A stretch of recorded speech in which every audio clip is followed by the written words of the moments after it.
শুক্রবার ২৮ চৈত্র ১৪১৪ বাংলা ১১ এপ্রিল ২০০৮।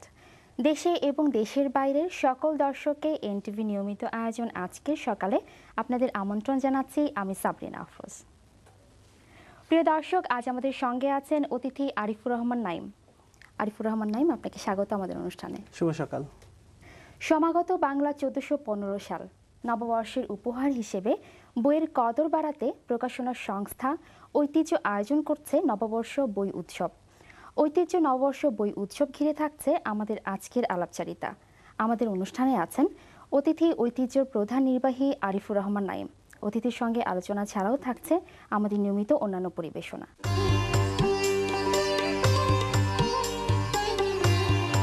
প্রিয় দর্শক, জানিয়ে দিচ্ছি আজকের অনুষ্ঠান সূচি। আজ থাকছে ইতিহাসের এই দিনে, প্রতিকৃতি, কথোপকথন ও আজ সারাদিন। প্রথমেই ইতিহাসের এই দিনে।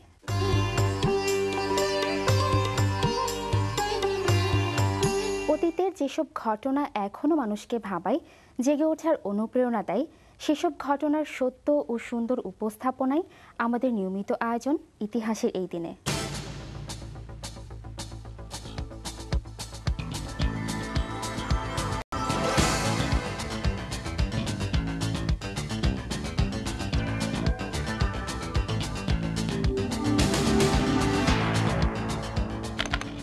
আজ ১১ই এপ্রিল। নেপোলিয়ন বোনাপার্ট, ঊনবিংশ শতকের সবচাইতে প্রভাবশালী রাষ্ট্রনায়ক। ১৮০৮ সালে ইউরোপে ব্রিটেনকে একঘরে করার জন্য কন্টিনেন্টাল সিস্টেম বা মহাদেশীয় ব্যবস্থা চালু করে তিনি রাশিয়া ও স্পেনের সাহায্য চান, কিন্তু তাতে সাড়া না পেয়ে দেশ দুটো আক্রমণ করেন তিনি। ১৮১৪ সালের ৩১শে মার্চ প্রতিপক্ষের আক্রমণে ফ্রান্সের পরাজয় ঘটলে যৌথ বাহিনীর প্রস্তাবে সম্মত হয়ে একই বছর এই দিনে বিনা শর্তে পদত্যাগ করেন নেপোলিয়ান এবং ইতালির সন্নিহিত এলবা দ্বীপে নির্বাসিত হন।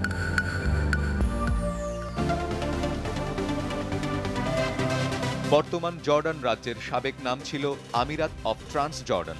প্রথম বিশ্বযুদ্ধ শেষে ব্রিটিশদের হাতে তুর্কি সাম্রাজ্যের পতন ঘটলে জর্ডান নদীর তীরবর্তী বিস্তীর্ণ ভূখণ্ডকে ১৯২১ সালের এই দিনে ট্রান্স জর্ডান আমিরাত হিসেবে ঘোষণা করে ইংরেজ শাসকরা এবং তাদের প্রতিনিধি হিসেবে শরীফ হুসেইনের কিশোর পুত্র আবদুল্লাহকে নির্বাচিত করে ট্রান্স জর্ডানের আমির হিসেবে।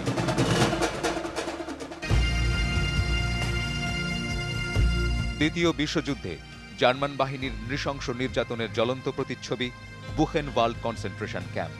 ক্যাম্প কমান্ড্যান্টের স্ত্রী ছিলেন নির্যাতনকারীদের পুরোভাগে। মানুষের চামড়া ছিলে তা দিয়ে বন্দীদের বানাতে বাধ্য করতেন ল্যাম্পশেড, বইয়ের কাভার ও দস্তানা। কিন্তু আগুয়ান মিত্রবাহিনীর ভয়ে জার্মান সৈন্যরা পালিয়ে গেলে এদিন মার্কিন বাহিনীর হাতে মুক্ত হয় বন্দীরা।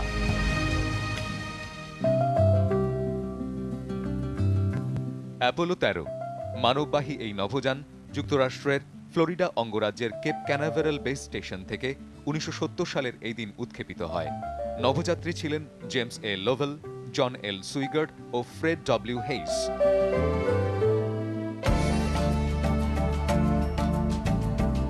ইদি আমিন, উগান্ডার এই উগ্র জাতীয়তাবাদী নেতা ১৯৬৮ সালের অক্টোবরে তানজানিয়া আক্রমণের ব্যর্থ চেষ্টা চালান। ১৯৭৯ সালের এদিন তানজানিয়ায় সৈন্যদের দ্বারাই উৎখাত হয়ে যায় তার রাজ্যভার। ক্ষমতাচ্যুত হয়ে লিবিয়ায় পালিয়ে যান ইদি আমিন। প্রিয় দর্শক, ইতিহাসের এই দিনের পর থাকছে প্রতিকৃতি।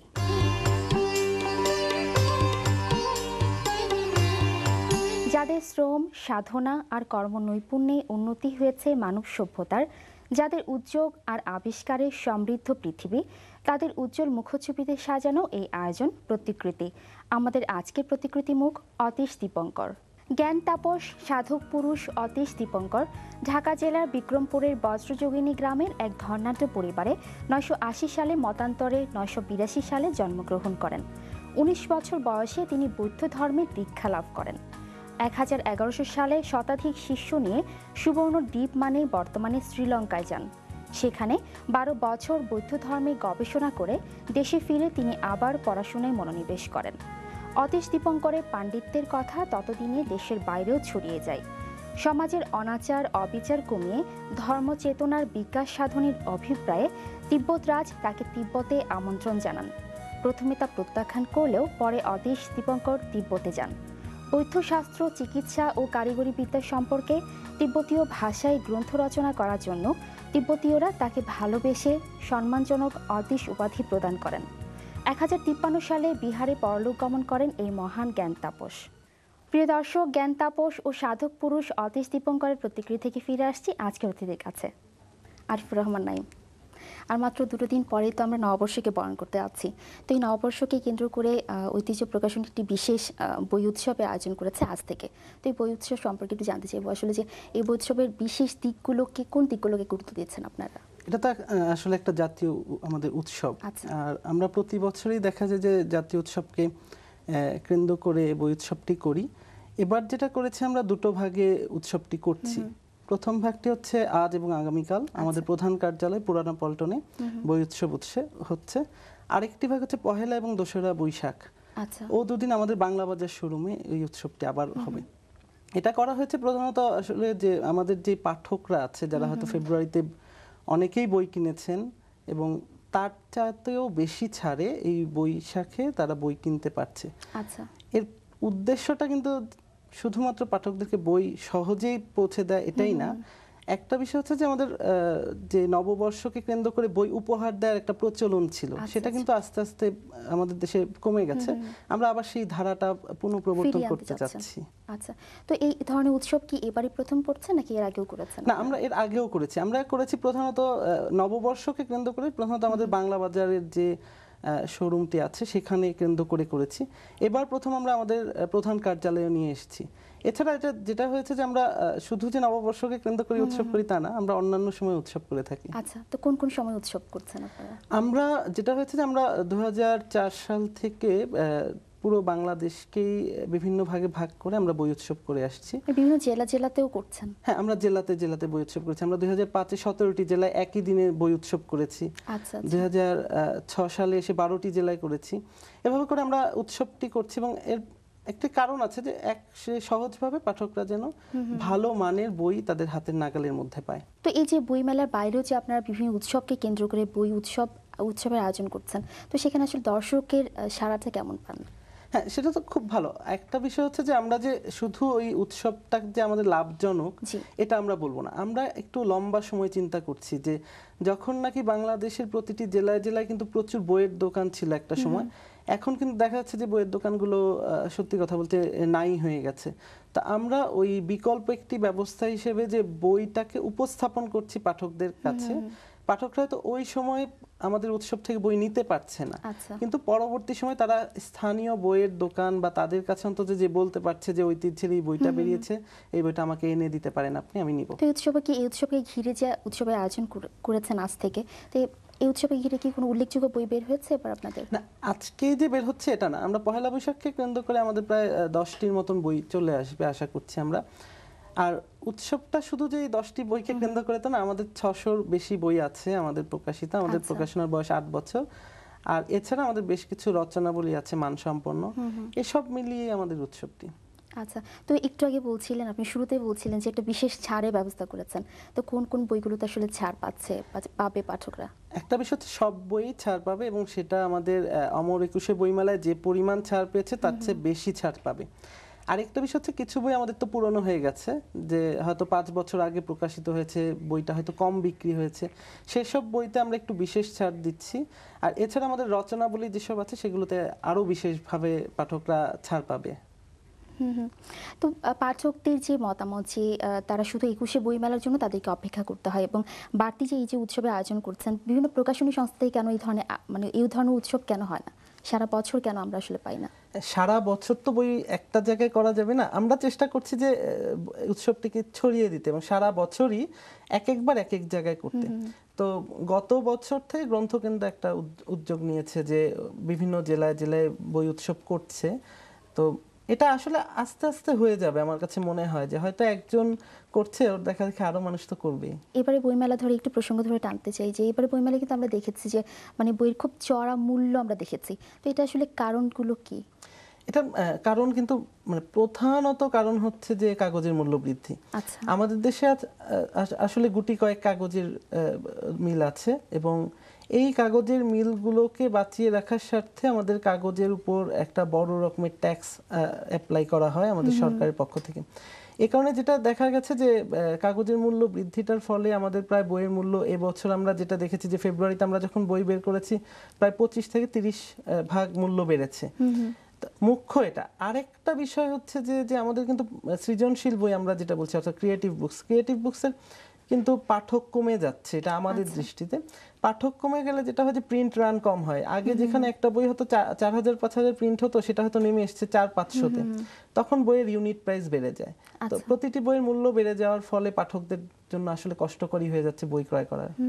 তো এই যে বইয়ের মূল্য বৃদ্ধি, এটা তো অনেক বড় একটা সমস্যা আমাদের পাঠকদের জন্য।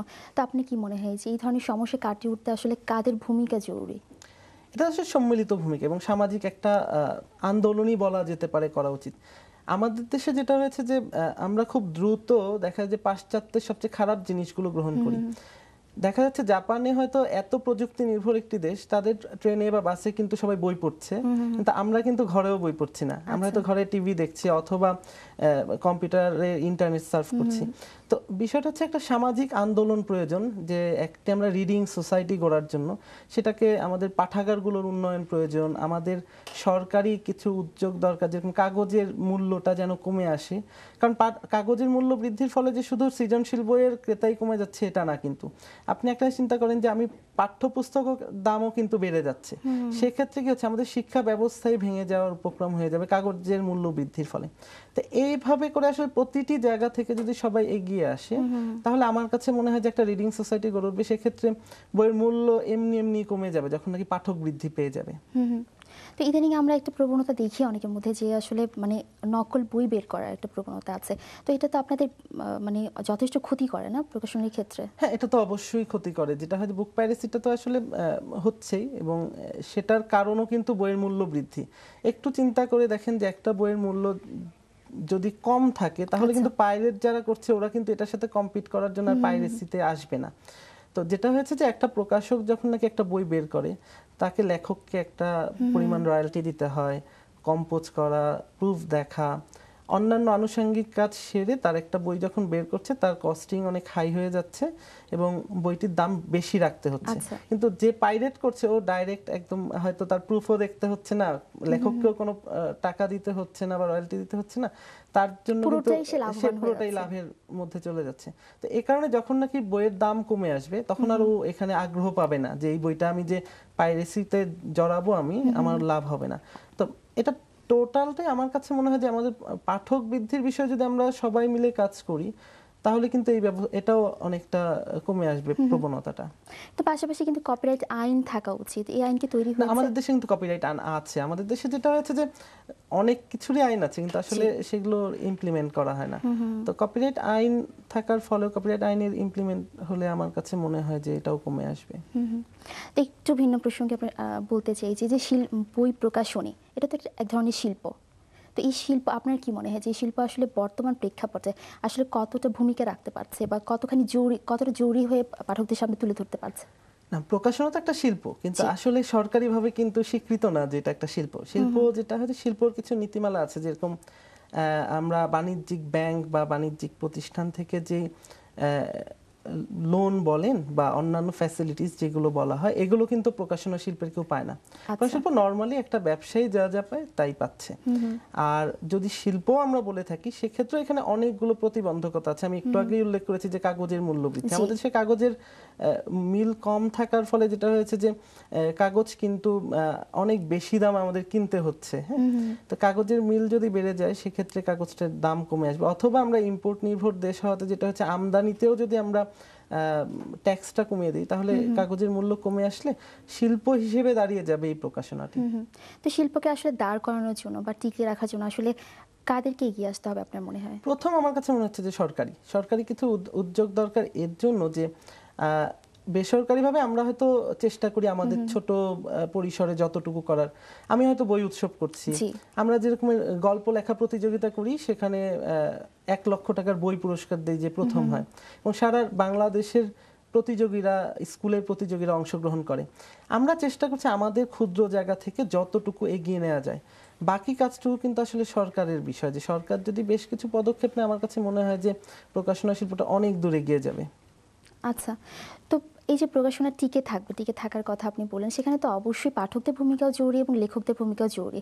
সেই দিকটাতে আপনার কি মনে হয় যে আসলে সব দিকগুলো কি আমাদের উপযুক্ত আছে? না, সব দিক উপযুক্ত না থাকা এটাও বলা যাবে না, আবার খুব উপযুক্ত এটাও বলা যাবে না। হয়তো পাঠকরা অভিযোগ করবে যে লেখকরা ভালো লেখা লিখছে না, আবার লেখকরা বলবে যে পাঠক কমে গেছে। প্রকাশক হিসেবে আমি বলছি পাঠক কমে গেছে। আসলে এই বিষয়গুলো আসলে ওই এক দিক থেকে আমরা যেই অবস্থায় থাকি সেই দিক থেকে দেখলে কিন্তু নিজেকে ভালোই মনে হবে। আমি হয়তো শুধু পাঠককে দোষ দিচ্ছি, আবার আমি দেখা যাবে যে আমারও কিছু দোষ আছে প্রকাশক হিসেবে। তো এইগুলো আসলে সব সমন্বিত একটা বিষয়, যে আসলে লেখকও হয়তো অনেকটা চাহিদা পূরণ করছে, পাঠক সেটা নিচ্ছে না, আবার পাঠক নিচ্ছে না বলে লেখক লিখতে পারছে না।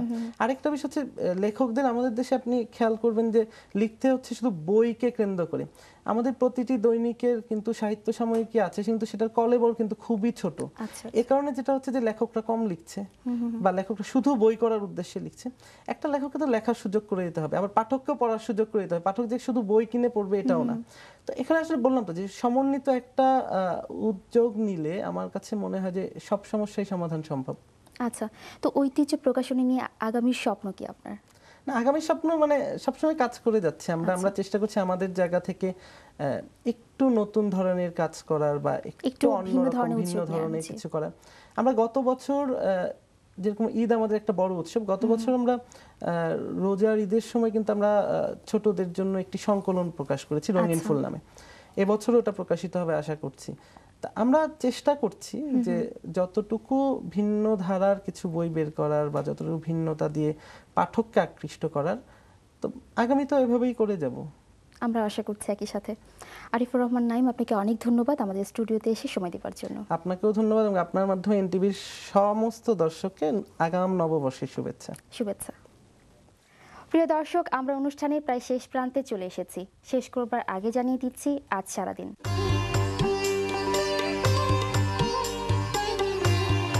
রাজধানী ঢাকা ও দেশের নানা প্রান্তের উল্লেখযোগ্য সাংস্কৃতিক অনুষ্ঠানের খবর নিয়ে সাজানো হয়েছে আমাদের এই পর্ব। মৃতের শ্মশানে নাচো মৃত্যুঞ্জয়ী মহাশক্তি স্লোগানে বাংলাদেশ শিল্পকলা একাডেমির জাতীয় নাট্যশালা মিলনায়তনে চলছে ঢাকা পদাতিক অ্যাটলাস নাট্য উৎসব 2008। এই আয়োজনের শেষ দিন আজ বিকেল 4টা ও সন্ধ্যা 7টায় মঞ্চস্থ হবে ভারতের লোককৃষ্টি প্রযোজিত নাটক হিংটিং। বাংলা নববর্ষ 1415 উপলক্ষে ফ্যাশন হাউস রঙের সবগুলো বিপণন কেন্দ্রে চলছে বৈশাখীর রং শিরোনামে বিশেষ প্রদর্শনী। এই প্রদর্শনী চলবে 14 এপ্রিল পর্যন্ত। নব আনন্দে জাগো স্লোগানে ফ্যাশন হাউস নন্দন কুটিরের নিজস্ব বিপণন কেন্দ্রে চলছে বৈশাখী পোশাক প্রদর্শনী। এই প্রদর্শনী চলবে 21 এপ্রিল পর্যন্ত। প্রিয় দর্শক, আজকের সকালের আয়োজন এ পর্যন্তই।